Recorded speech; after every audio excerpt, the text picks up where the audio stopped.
Hey everybody, how are you? Hi. It's John and Jenny Dye, and we are here talking about 23andMe. Not sponsored. Not sponsored, hashtag not sponsored, and probably should be because we dropped a logo on the screen. So quick raise of hands for anyone out there. If you know what 23andMe is, let us know. Or if you've done 23andMe, this is something that I was thinking about doing on Amazon Prime Day a few weeks ago. Prime Day, is 2 days, and they have all sorts of sales on Amazon for all sorts of different things. And what's cool about Prime Day is that local regular retailers like Walmart and Target and Best Buy, hashtag also not sponsored, they match, or rather they also have sales during Prime Day. And anyway, the first Prime Day I looked online and the 23andMe kits were on sale, and I was like, oh, maybe I should do it. And I wanted to do the one with like all the details, not just finding out the details of my ancestry, but instead of like $199, they were like $149. And I was like, I don't know. And I didn't do it. And then the next day, the second Prime Day, I happened to look, and they were $99. So they were like half off. Which is a pretty good deal. I think if I show you. Well, there are a lot of details, and we'll get into those. And anyway. But so anyway, I'm a big fan of Armchair Expert podcast, and they talk about it all the time. About 23andMe? Yeah. Do they really? Mm-hmm. Yeah. Interesting. Yeah, just like the different traits and things that you might be predisposed to health-wise. For anyone who has done, one of these genetic tests, it kind of like it will show you where you're from, so like your genetic ancestry, and then also which, by the way, has revealed all sorts of nice secrets for a lot of people. Yes. But anyway, but the 23andMe test specifically, again, adds different aspects, and you can answer certain surveys for more research. You can opt in and opt out. You don't even have to do it. And I opted in, so did John. So, I mean, to find out more about kind of what we're made of. Yeah, and the cool thing is, I mean, it's amazing what spitting into a small vial will do, and what that can do from just a research perspective. You basically just put some spittle into a small vial, send it in, they do their research, and they start connecting the whole human family.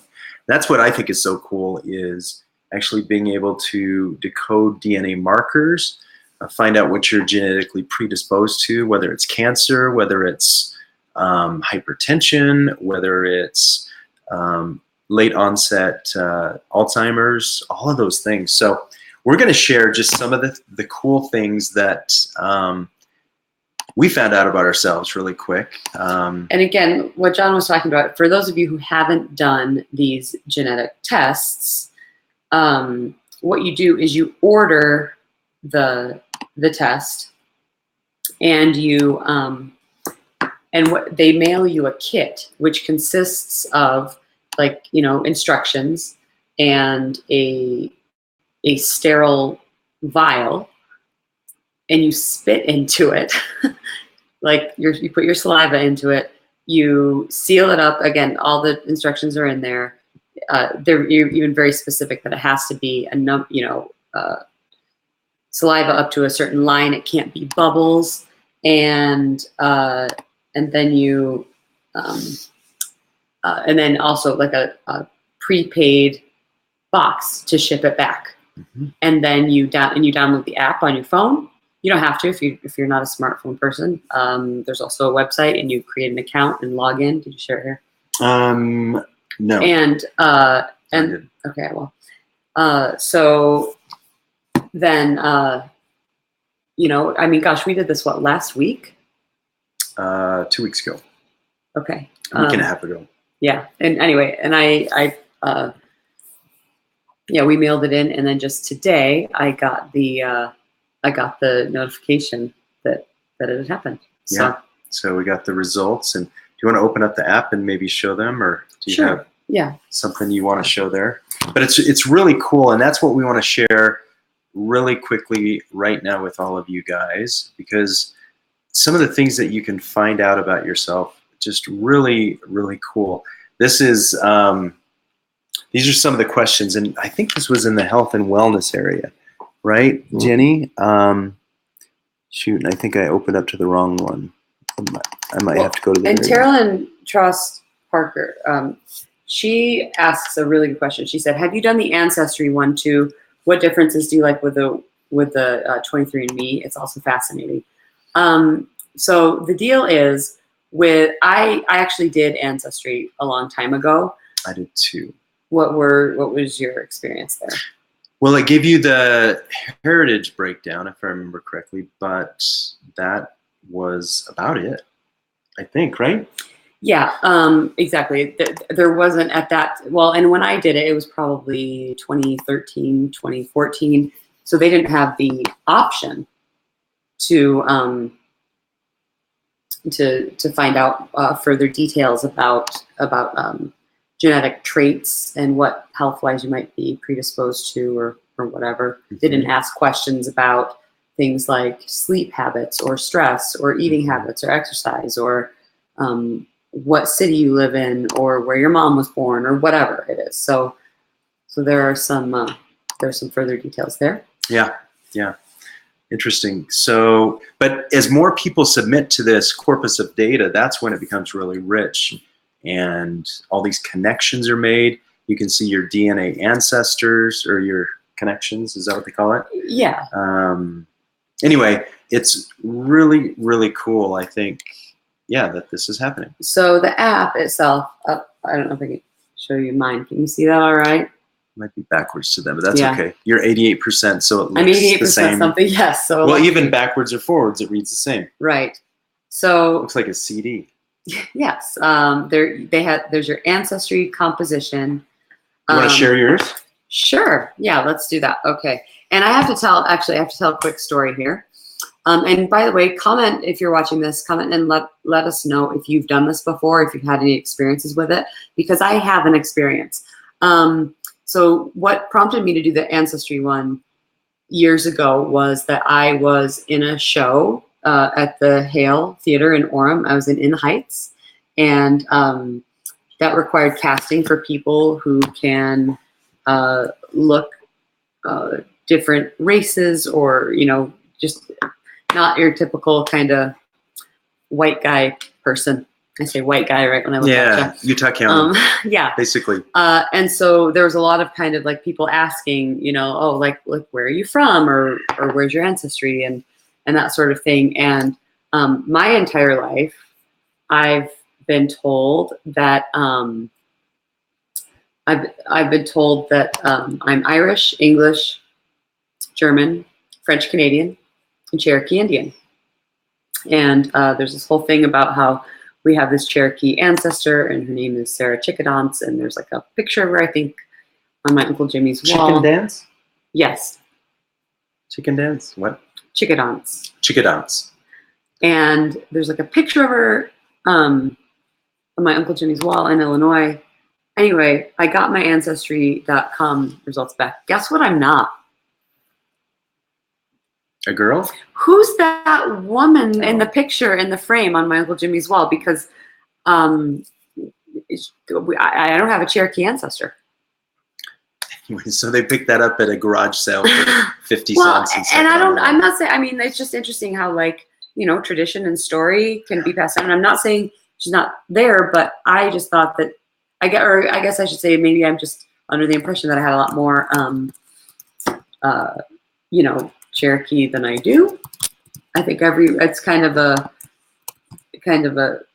thing that everybody thinks that they've got some Native American in them. All Americans think that they've got some Native in them. Anyway, okay, so back to the results. Ancestry composition. Find out what you're made of. Okay, I am European. 99.3% Northwestern European. So like 87.8% British and Irish.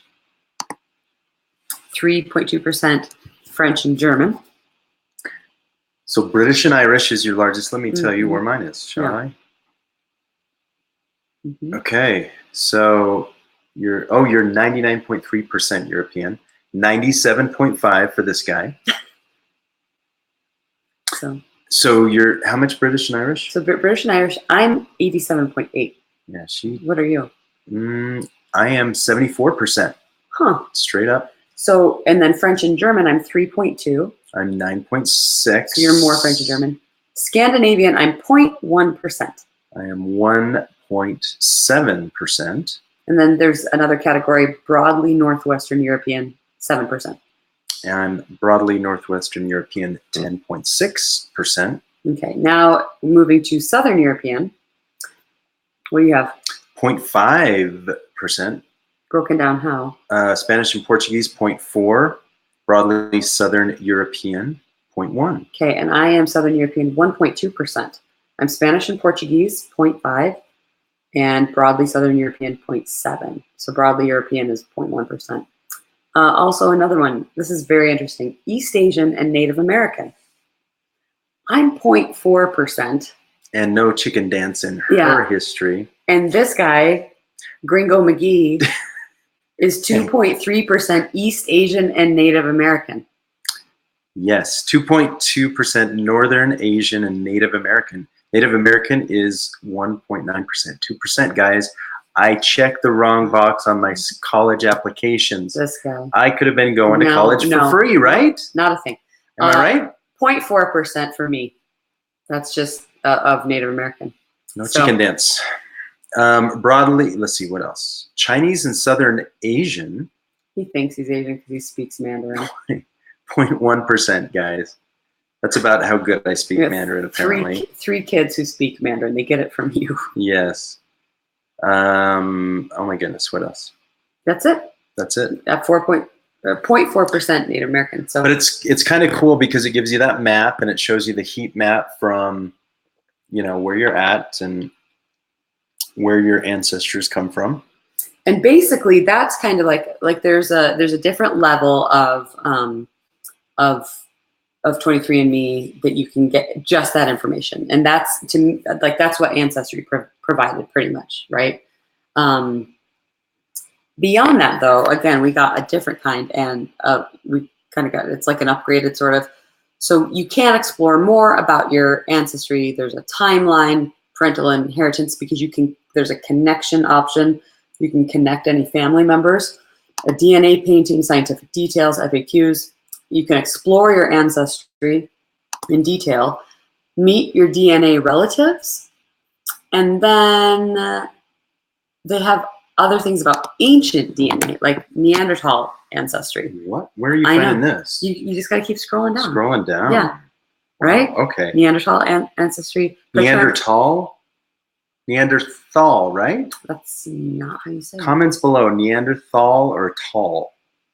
It's Neanderthal. I know it's you read it Neanderthal, but it's. Is it like Arctic Circle versus Arctic Circle? Arctic. Yeah. Arctic Circle. Okay. So are you under the Neanderthal? Well, yeah. And I mean, it's just kind of it talks about different variants, and a variant is something that you have in, 242 variants. Look at that. What does that mean? You have 300? Wow. I have fewer Neanderthal variants than 86% of 23andMe customers. This report tells you how much of your ancestry can be traced back to Neanderthals. I have 300. And there's 397. So I have more Neanderthal variants than 85%. However, Neanderthal ancestry accounts for less than 4% of my overall DNA. I like that I'm in first place out of my family and friends because I haven't linked anybody. Look at this. It says I have straight hair, A. B, less likely to sneeze after eating dark chocolate. What? I have 0 variants of that. I have less back hair, which is true. And I have 0 Neanderthal variants associated with my height. That's all the same for me. What's Obviously, that dark straight hair. chocolate sneeze? I don't know, What man. is We have to that? look this up. We'll read about it later. It'll be fun. Okay, so then at the very bottom of the app, oh, it's always fun taking pictures, like screens of screens, right? So there's the main one, the circle, and then like a heart, a light bulb, a couple of outlines of people, and then the gear. Yeah, for the settings. So if we click on the health, the heart, that's our health plan. Now this is kind of, I think, where it gets kind of interesting. There's a health action plan, which is after you like continue answering more survey questions, more reports, that helps you out. But then there's also health predisposition, traits, and wellness. And then there are reports pending, depending on the surveys that you take. So let's take a second and look at some comments that we have. Yeah, so Eddie Villa said, this is awesome. Let's drop his up there. I thought that was, oops. Let's go up there. Eddie, thanks, Eddie. Good to hear from you. You want to read what Evelyn Russell said? Interesting. I've had the ancestry DNA, and I wondered for other tests gave more information. Neanderthal, she says. Oh my goodness, Evelyn. I don't know you, Evelyn, but I used to like you. No. Listen, she just spelled it out. I just said it. That's all. It's not. All right. So yeah, you spelled it wrong. No, maybe that's she didn't. No, because there's an H, but it's oh fine. Yeah, you're right. You're right. It's fine. Carolyn. Looks like my parents may be getting more DNA tests for Mother's and Father's Day. That's what I thought too. I thought this would be a super cool like holiday gift, and then you can kind of connect and see. When I did the ancestry one, one of the first, I remember when I clicked on it, and like the first thing is like people who may possibly be your relatives. First person to come up was my cousin Josh. So worked out. That worked out. Carolyn also says, I feel like I need to eat dark chocolate now. And if you do and you sneeze, let us know. And Eddie responded by saying, Reese's Sneezes, a new candy bar coming out. I love it. I wouldn't be surprised. There are so many Reese's options. Are there more comments too? Well, those are older. Okay. So we've already covered those. Also, I dropped a poll in here. Have you done DNA testing? Looks like we're 50-50, yes and no. Cool. Cool. So back to the health icon. John talked about this a little bit, but there's like a health predisposition, and there are different things based on the variants from your from the saliva sample, and variants are either detected or not. And it's not a complete health scan. You know, it's not. This is not to, you know, for instance, if you, for instance, one of the categories is familial hypercholesterolemia. So, like if you have high cholesterol, mine said variants not detected. But if I have family history or family members who have that, it's a good idea to go to a doctor, because this app and this saliva test does not substitute check-ins with your doctor and actual blood work. What we're not saying is buy this and you never have to see the doctor. We're not saying buy this at all. We're just saying we did and we're doing it. And it's kind of cool. So yeah, late onset Alzheimer's, variant not detected. Early onset Alzheimer's detected. JK. Right. That was his joke earlier. That was my joke. Parkinson's, no. I have a slightly increased risk for celiac disease. And I have that as well as an age-related macular degeneration. So oh, I don't have that. Check those eyes out. Yeah. And the other ones are type 2 diabetes. This is typical likelihood. So is yours lower? No, it just says typical. Oh. It's probably because of we're both. So it's all just like here. And for some of them, because, you know, it's things for like various, like a variety of cancers. And so there's actually a tutorial that you have to read ahead of time, because if it comes back and you do have the variant, obviously that can be very traumatizing and cause some anxiety. So they have you read through the details before they show you your results. So next, and I think this is the one you took a screenshot of, but traits. Yes. So let's get into this one, because this, I think, this is what they talk about a lot on the podcast, and I haven't looked at mine yet. So let's see. This is pretty cool. Explore the genetics behind your appearance and senses.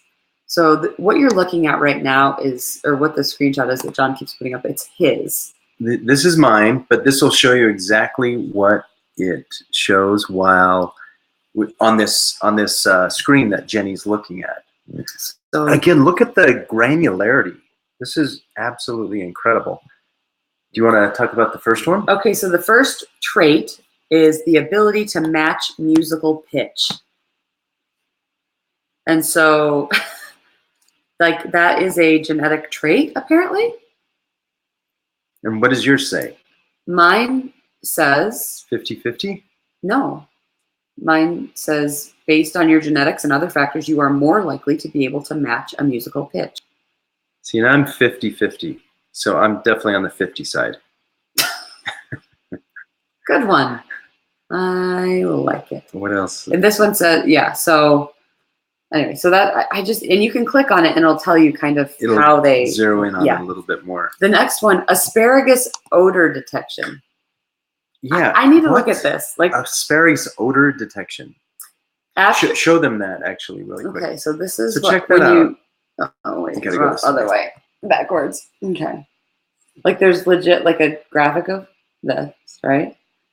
So what it says is, can you smell what I smell? After eating asparagus, some people notice an unfamiliar odor in their urine. Whether you can smell the asparagus aftermath is influenced by your DNA. Jenny, your genetics make you likely to be able to smell the asparagus odor in your urine. What about yours, John Dye? I likely can smell that as well, because apparently that's our superpower. I guess. Okay. What? That's, yeah. Okay. Okay, so next, bitter taste. What is your Wait, what about back hair? I don't have that. Well, because you're a woman, I guess. And Whoa, well, I don't know. I guess, I don't know. I likely have little upper back hair, it says. So I'm definitely not my dad's son. Oh my But God. yes, I don't have a lot of upper back hair. Bald spot, likely no bald spot. So, and is that true, Jenny? No bald spot. Let's look here. Anything? Mm-mm. Okay, no bald spot. Strong hair game. No bald spot there. Okay. Okay.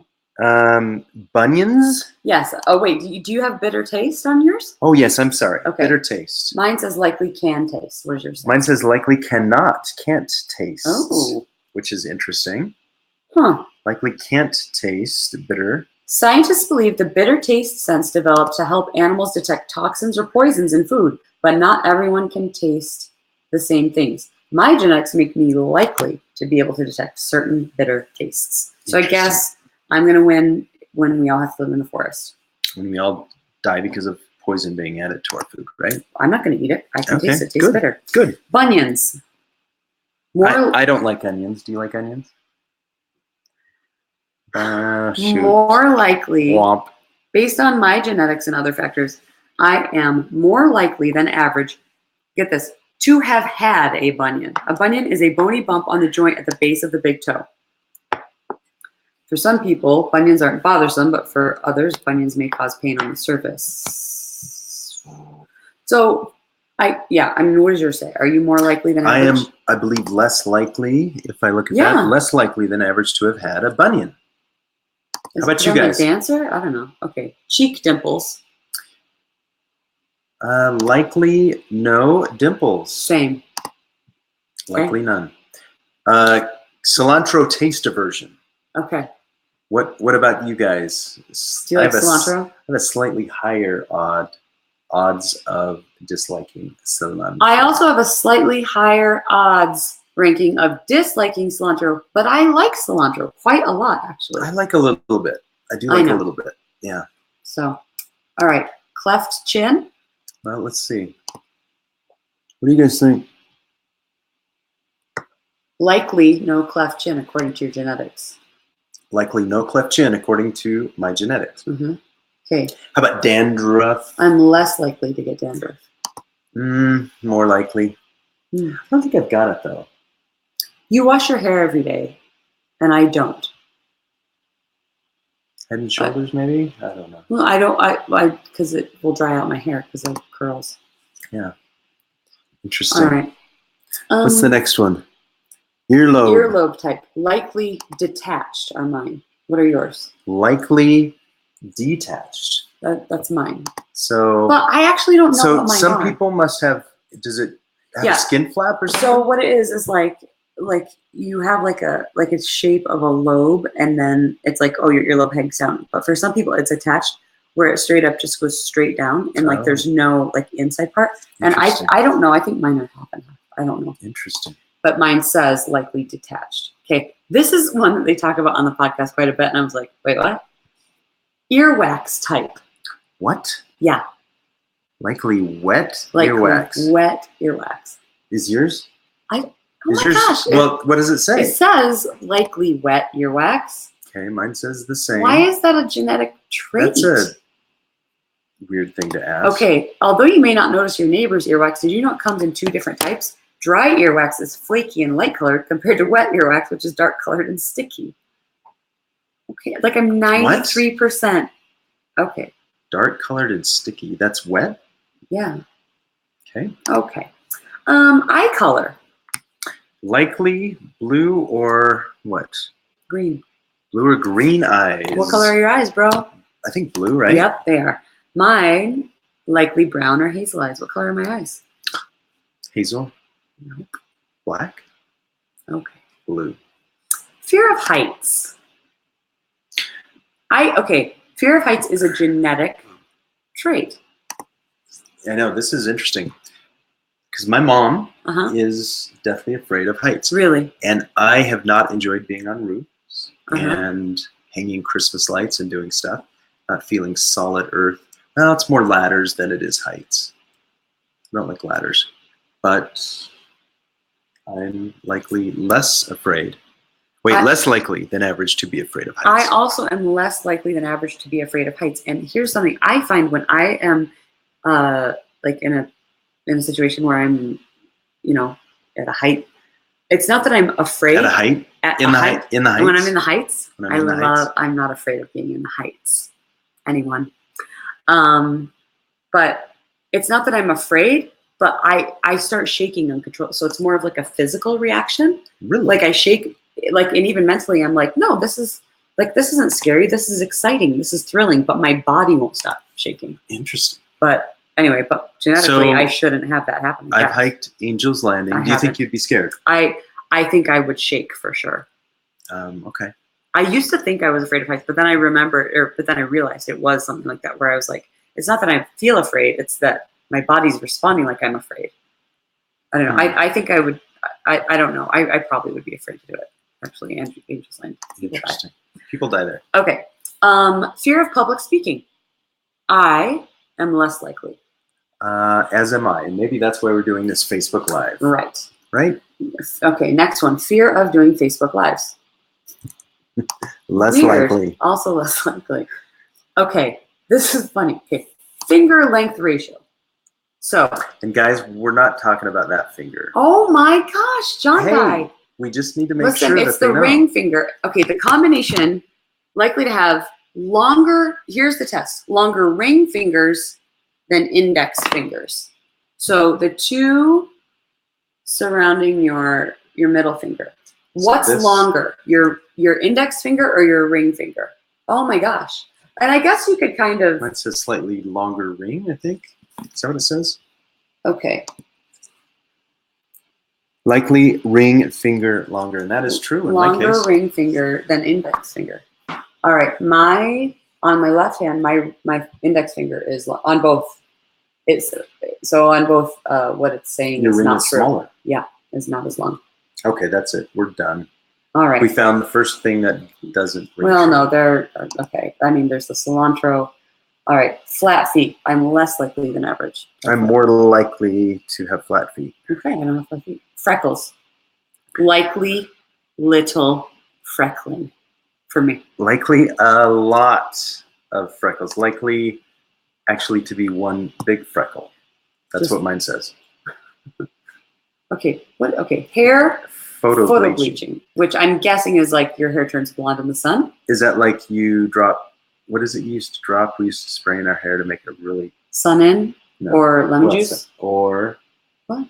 so there was another chemical. What was it, Drop it everybody? in the comments below. Like bleach? No. Not formaldehyde. Bleach? Not What? bleach. No, you wouldn't Oh, spray bleach in well, your I don't know. hair. Oh, no, You no, do it's hydrogen peroxide. peroxide. Who got it? Because Anybody? I mean, you bleach your hair. That's like lightening it. So yeah, Carolyn loves cilantro too. Okay. So yeah, basking in the warmth of a sunny day is one way to lighten your mood and your hair. Photo bleaching is what happens when hair color lightens after long exposure to the sun. Oh, my hair is more likely to lighten with sun exposure. What about yours? More likely to experience hair photo bleaching. Okay, hair texture. Likely straight or wavy? Or curly? What do you think? For you, it's easy, right? Yeah, it says straight or wavy. So yeah, obviously. Likely straight or wavy. Yeah, we have the same hair. Yep. I definitely don't have. But she has the bald spot. What? Hair thickness. I'm less likely to have thick hair. What about you? More likely to have thick hair. And I think that's true. Mm-hmm. Based on... Yeah. Strong hair game, that guy. Well, if I don't cut it straight, it grows out, right? Goes like that. Okay. Okay, this one. This one, everybody. This is an important genetic trait. This is what family history is all about. Is all about ice cream flavor preference. Vanilla or chocolate, guys? What is it? I'm 50-50, so I'm on the 50 side again. I have a 50-50 chance of liking chocolate or vanilla. And Eddie, where's Reese's is an option, right? Give me a Reese's option. For real. Glenn Fitzpatrick. Yes, they do now have us both on file. It's true. We paid for it. We paid them for it. And we gave them permission. We gave them all our information. So when the aliens actually come, we can have clones on Mars. They'll clone us. You betcha. All right. Hey, Frisbee golf, Glenn. How's it going? Frisbee golf. Light or dark hair? Likely dark. Likely dark? Let me see what mine is. Likely light. What do you think? I think when we submit our profile images, they just say yes, light, yes, dark. Okay. All right. Misophonia. This is what? Yep. It's being really sensitive to sounds, like chewing sounds. Yeah. Let's take this 2-hour-old fry and just chew it. No. Fries are worse for you than cigarettes, is what I heard. Well, smoke the fry then, right? Based on my genetics, I have about average odds of hating the sounds of others chewing. Things like almost you everyone. Have less or more? Average. Oh, average. Almost everyone hates noises like nails on a chalkboard, but for people with a condition called misophonia, everyday noises like the sound of chewing can cause a similar reaction along with rage or panic. Oh, wow. Some scientists speculate that misophonia could result from increased connections between the brain systems involved in hearing, the auditory cortex, and the fight or flight response, the limbic system and autonomic nervous system. So be sensitive, please, to people with misophonia. Yes, please. All right. Mosquito bite frequency. This is where science is really on our side. The things that we really need to know, the hard-hitting mosquito bite frequency. What's yours? Likely bitten less often than others. Son of a, I am likely bitten more often than others because I eat too much sugar, I'm sure of it. That could be it. Dang it. Here's a quick plug, Terrazyme by doTERRA. Okay. Terrazyme. What is it? It's just insect repellent. Okay. Yeah, I get a lot of mosquito bites.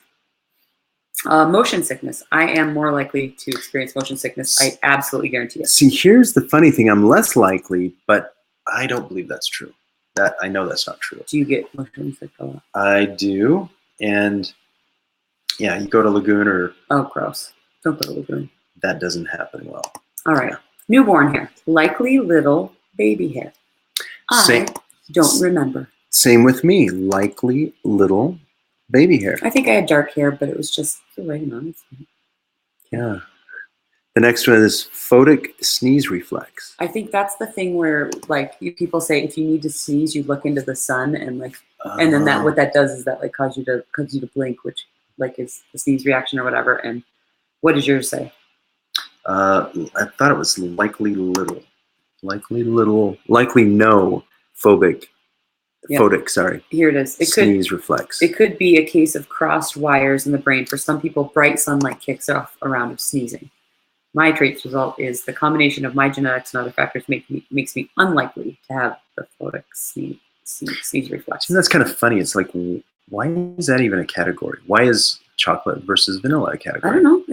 I think it's neat because it's not just like a random. It actually has a genetic marker. I think that's why it's included. It's interesting. And I'm wondering, is it a genetic marker or is this that's part? What this is. Well, I know, but it's also asking us questions later on that, like, when you sleep, do you move? And I think it's maybe subjective in a bit because how somebody would answer that, they're trying to aggregate that and maybe attach that to the marker. Does that make sense? Well, I know, but that's what I mean. Like, it's further research. It's like if I have the genetic predisposition to have straight hair, and then they ask, "Is your hair curly?" and I say yes, then that's part of their research. Like, you can have the marker, but then it's not guaranteed that you're going to have it. True. So, okay, so the next one is red hair. Likely no red hair. And for John Dye, likely no red hair. Check and check. Skin pigmentation. It says you are Casper the Friendly Ghost. What does yours say? You are Casper the Friendly Ghost. No, I want to know what it says. It says no skin pigmentation. Lighter. Likely lighter skin. And mine says likely lighter skin. I got that right. Well, it's probably because I'm 90 whatever, 80 whatever percent, British and Irish. It's just. Yeah. Okay, what's your next one? I'm curious. My next one is stretch marks. Okay, because mine says that too. I do have some. Right, but it says less likely to have stretch marks. And mine says more likely to have stretch marks. Yeah, because of your light skin. Sweet versus salty. Likely prefer salty. Nope. Likely prefer sweet. Nope. Okay, so that's backwards. Toe length ratio. Likely big toe longer. Okay, I bet you, let me click on it, but I bet it's the first toe and the second toe. And my second toe is, yep. Okay. Footprints left behind by some of our early human ancestors, including whatever that word is, show a longer second toe. My trait's result is that the combination of my genetics and other factors makes me more likely to have a longer big toe. I don't. I have a longer second toe. And a longer third toe. I know. And your first toe? Yes. Have you ever seen that? It's a magic trick. Come on. Oh, is that a thing? It's a thing for me. That's a thing. It is for me. That is a thing. Okay. Interesting. Okay. See? Okay. I'd say your first and third are about equivalent. Oh, they're not. Okay. I don't know. Let's get a ruler out. All right. So the next one. Unibrow. Likely at least a little unibrow. I wouldn't know. Thank you to Tessa at Amara in Orem. She's a magician with waxing. Yes. Okay. What's your unibrow? My unibrow is less likely. Likely at least a little. So same. Okay. How about this one? Wake up time. What time are you likely to wake up? What is this? 7:48 a.m. What is that? Mine says 7:51 a.m. I get up without fail. First at 2:00. Second at 3:25. That's just your aging. It's just what I do. And then at 5:30. Hey guys, when she gets up, you can guess she frequents the restroom as well. So or I don't, or I just get up and walk around and think. But I'm likely to wake up around 7:51 a.m. Okay. Okay. Now Widow's Peak. What is that again? It's like the thing in your hair. So it's a pointed hairline. Okay. Because it resembles the shape of Victorian hat women wore when they were mourning a death. And So it's a inverted pyramid or triangle? it like your hairline would like point down. Okay. I'm less likely for it. Mine says likely no widow's Yeah, likely peak. no widow's peak. So Likely no widow's peak. So we've gone over health, predisposition, and traits. And then this next report, wellness, the third one at the bottom, there's just 8 reports. There's not as many. Things like genetic weight, alcohol flush reaction, caffeine consumption, deep sleep. So just starting at the beginning, genetic weight. Do you have that one? Oh, you do. I'm way down. Okay, well, alcohol flush reaction. Meaning, like when you drink, if you get lush blush, like your face your cheeks get. It's when your face flushes when you drink. I'm unlikely to flush. You too? Unlikely to flush. There's one about caffeine consumption, which I think is interesting because it's like so what makes some people caffeine fanatics while others go easy on the Java? Genetic factors help explain how much caffeine people tend to consume. I am likely to drink slightly less caffeine than average if I drink caffeine at all. It's genetic. That was before they invented Dr. Pepper, though, right? I don't remember the last time I had a Dr. Pepper. What? Yeah. What? I'll tell you. She didn't remember yesterday, so I haven't had one in weeks. Okay, I believe that. Deep sleep. Less likely to be a deep sleeper. Also less likely to be a deep sleeper. Lactose intolerance. Likely tolerant, which I don't know if that's true. I'm also likely tolerant, and I don't know if that's true either. Muscle composition. Oh, this is the best one. Both of us have this. Common in elite power athletes. Genetically, John Dye, both and I, our genetic muscle composition is common in elite power athletes. And unfortunately, if you don't exercise, we eat ice cream every night, which is why we know we're probably not lactose tolerant.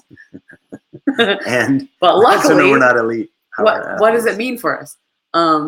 For most people, lifestyle and training factors drive athletic performance at the national and international levels of competition. The genetic variant in this report seems to make a difference in athletic success, but its role for non-elite athletes isn't completely understood. So, what? Thanks. All right, so... Saturated fat and weight. Saturated fat and weight. I'm likely to have both. That's not what that means. Oh, likely similar weight. I don't know. My weight is likely to be similar on diets high or low in saturated fat with the same number of calories. Yeah. Meaning, like on a food label, I look at fat, but also saturated fat, but it's saying that similar weight, regardless of that. Sleep movement. Yeah, less likely average or less movement. So that's basically true. You don't roll, you don't move. That's you. Here's one that's interesting. Genetic weight. What does yours say about genetic weight? Predisposed to weigh about average. I am... Okay, so your genes influence not just your weight, but also impact the impact of different healthy habits. My genes predispose me to weigh about 13% more than average. So it doesn't mean I will definitely weigh more than average, but yeah, it can. So it can influence it. And then there are other reports pending, depending on like different surveys that I do. And then, so there's a connections portion where we can... well, the cool thing, the last thing I want to talk about is you connect to your DNA relatives. Oh my gosh. So basically you can meet your DNA relatives. You click on that and you can learn more about your relatives, but it's got like this, my first cousin, I won't say, his name is Joshua, 8.2% DNA shared. Kyle, 2.49%. He's a second to third cousin. So the people who take this, they can genetically connect you to those individuals, and it's kind of cool. So yeah, and I noticed a lot of these last names, some of these last names, as being from my dad's side, and so yeah, it makes sense that they would be connected. With Ancestry, since I think 23andMe is relatively a newer product, I noticed a lot more on Ancestry's product. But yeah, as more people take this 23andMe test, we'll connect more of us together. One thing back on the where it says the ancient DNA, the Neanderthal ancestry, check this out. Under that, there's the paternal haplogroup and the maternal haplogroup. And I feel a little silly talking about this when I haven't read any of it, but I click on maternal haplogroup, and it says, you descend from a long line of women that can be traced back to Eastern Africa over 150,000 years ago. These are the women of your maternal line, and your maternal haplogroup sheds light on their story. My maternal haplogroup is K1A. As our ancestors ventured out of Eastern Africa, they branched off in diverse groups that crossed and recrossed the globe over tens of thousands of years. Some of their migrations can be traced through haplogroups, families of lineage that descend from a common ancestor. Your maternal haplogroup can reveal the path followed by the women of your maternal line. So, I think that's something to really enjoy getting into and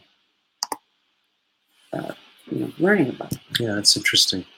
So interesting stuff. So where'd you go for the DNA relatives?